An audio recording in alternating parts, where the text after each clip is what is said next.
Friends, तो ये है वेस्टवर्ल्ड सीरीज का 4th पार्ट। इसके पहले के 3 पार्ट्स भी आप हमारे चैनल पर देख सकते हैं। तो उम्मीद करती हूँ आपको ये सीरीज पसंद आई होगी और आप हमें ऐसे ही सपोर्ट करते रहेंगे। तो चलिए शुरू करते हैं। पिछले पार्ट में हमने देखा कि जैंग और बाइलैंग वेस्ट की ओर जाने की तैयारी कर रहे हैं और उनका साथ देने वाला है एक शैतान ड्रैगन ओजू, जिसे सिर्फ जैंग ही कंट्रोल कर सकता है। बाइलैंग को ओजू की स्टोरी में बहुत दिलचस्पी होती है और वो जैंग से पूछता है कि आखिर उसने ऐसा क्या पाप किया था जो आपने उसे बंदी बना लिया। तब जैंग बताता है कि ये बात उसकी सूत्रा लाने से पहले की है। ओजू शुरू से ही बहुत गैर जिम्मेदार और सेल्फिश ड्रैगन था और उसने ह्यूमन लाइफ की कभी कदर नहीं की। वो इंसानों को ऐसे मारता था जैसे शैतान बच्चे कीड़े मकोड़ों को मारते हैं और उसे उनकी तकलीफ देखकर बहुत मजा आता था। फिर एक दिन ओजू ने उस लड़की को मार डाला जिसे जैंग बहुत प्यार करता था और इस दुख से उबरने के लिए जैंग ने मेडिटेशन से खुद को एक मॉन्क बना लिया ताकि वो दुखी लोगों की मदद कर सके। एक दिन वो फिर से ओजू को देखता है जो एक दिव्य पक्षी से फाइट कर रहा था और पता चलता है कि वो पक्षी असल में देवता गुआन था, जिसने ओजू को एक घोड़े में बदलकर जैंग के हवाले कर दिया। फिर गुआन के रिक्वेस्ट करने पर जैंग सूत्रा को लेने वेस्टर्न पैराडाइज की ओर चला गया और अपने 3 डीमन साथियों के साथ सूत्रा वापस लाकर डाइशिटियान को सौंप दिया। उसे लगता था कि सूत्रा इंसानों के दुख दर्द को दूर कर देगा और ओजू के पाप भी माफ हो जाएंगे, लेकिन जैसा उसने सोचा था वैसा कुछ भी नहीं हुआ और वो समझ गया कि ये सब देवताओं की एक चाल थी। बाइलैंग उससे ओजू को रोकने का तरीका पूछता है और जैंग कहता है कि वो मैं अच्छे से जानता हूँ, लेकिन फिलहाल हमें अपनी जर्नी पर निकलना होगा। आगे हम ओजू को देखते हैं जो पहले की ही तरह सिटी में तबाही मचाने लगा था। वो एक लड़की को उठाकर ऊपर ले जाता है और कहता है कि आज काफी दिनों के बाद उसे बहुत मजा आने वाला है। तभी अचानक उसका शरीर अकड़ने लगता है और वो देखता है कि उसमें कुछ चेंजेस आ रहे हैं। वो वापस जैंग के पास आता है और पता चलता है कि वो एक घोड़े में बदल रहा है। उसे लगता है कि ये सब जैंग ने किया है, लेकिन जैंग बताता है कि जो सिल्वर नीडल्स मैंने तुम्हारे शरीर में लगाई थी वो ही तुम्हें जानवर बनने से रोक रही थी और अब मैं ऐसा होने से नहीं रोक सकता। ओजू कहता है कि वो ये दर्द बर्दाश्त नहीं कर सकता और ये सुनकर जैंग को उस पर बहुत गुस्सा आता है, क्योंकि ओजू ने भी कभी किसी की तकलीफ की चिंता नहीं की थी।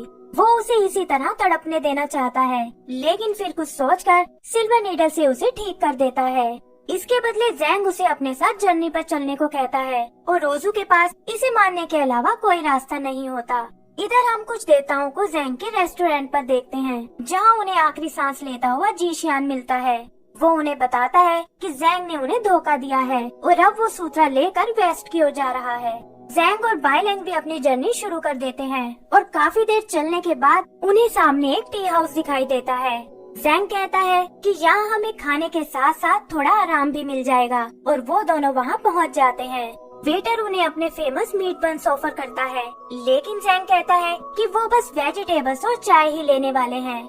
बाइलैंग को लगता है कि उन्हें ओजू को भी बुला लेना चाहिए, लेकिन जैंग कहता है कि वो हमें छोड़कर कहीं नहीं जा सकता और इस जर्नी में हमें उसकी बहुत जरूरत पड़ने वाली है। फिर वो लोग अपना खाना एंजॉय करते हैं, जहाँ जैंग उसे आने वाले खतरों के बारे में बताता है और कहता है कि आगे बढ़ने के साथ साथ वो उसे ट्रेन भी करता रहेगा। वो बाइलैंग को बताता है कि तुम्हारे अंदर ड्रैगन के साथ साथ वुल्फ डीमन की भी पावर्स हैं और अगर तुम इन्हें कंट्रोल करना सीख गए तो जर्नी में ये हमारे बहुत काम आएगी। फिर वो उसे रास्ते में पड़ने वाले एक मॉन्स्टर रोड के बारे में बताता है, जहाँ डार्क सोल वाले डीमंस रहते हैं। सभी डीमन अलग अलग लेवल्स के हैं और इनकी पावर्स इतनी खतरनाक है कि देवता भी वहाँ जाने से बहुत डरते हैं। तब बाइलैंग उससे अपने बारे में पूछता है और जैंग बताता है कि तुम एक लाइट सोल वाले डीमन हो, क्योंकि तुमने कभी किसी को नुकसान नहीं पहुंचाया।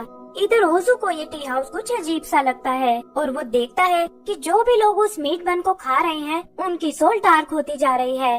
वो समझ जाता है कि ये किसी डीमन का अड्डा है और उसे जैंग और बाइलैंग की चिंता होने लगती है।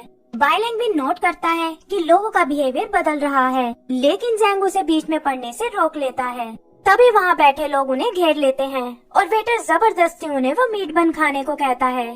पता चलता है कि वो वेटर भी एक डीमन ही है और उसके मुंह से निकली टेंटिकल्स जैंग को खींचकर जमीन में ले जाती हैं।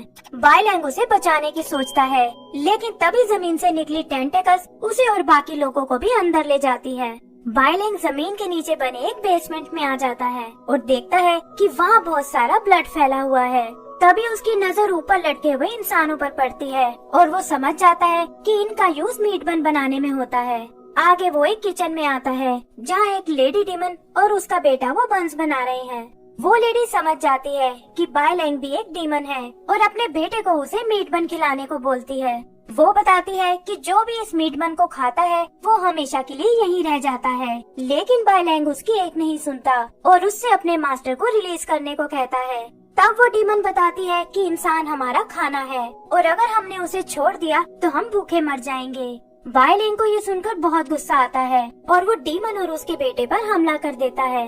उधर ओजू भी अपने साथियों को बचाने वेटर के पास आता है और कहता है कि अगर उन्हें कुछ भी हुआ तो मुझसे बुरा कोई नहीं होगा। वेटर को उसकी बातों से कोई फर्क नहीं पड़ता और उसे रोकने के लिए वो अपने टेंटिकल्स को भेजता है। ओजू उनसे बचने की बहुत कोशिश करता है, लेकिन टेंटिकल्स उसे पकड़कर जमीन पर पटक देते हैं। वेटर कहता है कि आज वो ड्रैगन टेस्ट करना चाहता है और फिर टेंटिकल्स में फंसाकर उसे बुरी तरह मारने लगता है। ओजू किसी तरह ड्रैगन रूप में आकर खुद को आजाद कर लेता है, लेकिन देखता है कि उसकी ये पावर ज्यादा देर तक नहीं टिक सकती। वो समझ जाता है कि ये सब उन नीडल्स की वजह से है, लेकिन घोड़ा बनने के डर से वो उन्हें बाहर नहीं निकालना चाहता। तभी वो वेटर एक बार फिर वहाँ आता है और टेंटिकल्स में फंसाकर ओजू की जान निकालने लगता है। आगे हम जैंग को देखते हैं जो अपनी पावर से खुद को उन टेंटिकल से आजाद कर लेता है और साथ ही वहाँ कैद एक बच्चे को भी बचाता है। फिर वो अपने स्पेल की मदद से एक शील्ड बनाता है और कहता है कि अब ये टेंटिकल्स उन्हें हर्ट नहीं कर सकते। इस जगह की सच्चाई जानने के लिए वो एक टेंटिकल को पकड़ लेता है और पता चलता है कि ये डीमंस असल में वेटर और उसकी वाइफ है। उनके घर में एक स्ट्रेंज बेबी ने जन्म लिया था और गांव वाले उसे शैतान समझकर उन्हें मारने आए थे।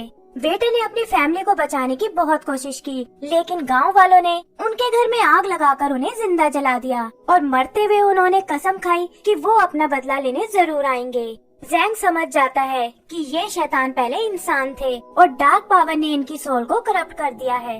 उधर हम बाय लैंग को देखते हैं जो अभी भी उस लेडी डीमन से लड़ रहा है और अचानक वो लेडी उसकी आंखों में एक पॉइजन डाल देती है।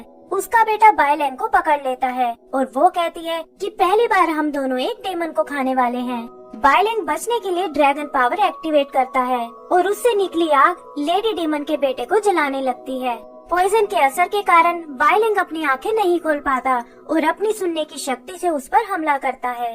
डीमन अपने बेटे की हालत देखकर जोर से चिल्लाती है और उसकी आवाज बाहर खड़ा वो वेटर सुन लेता है जो असल में उसका हस्बैंड है।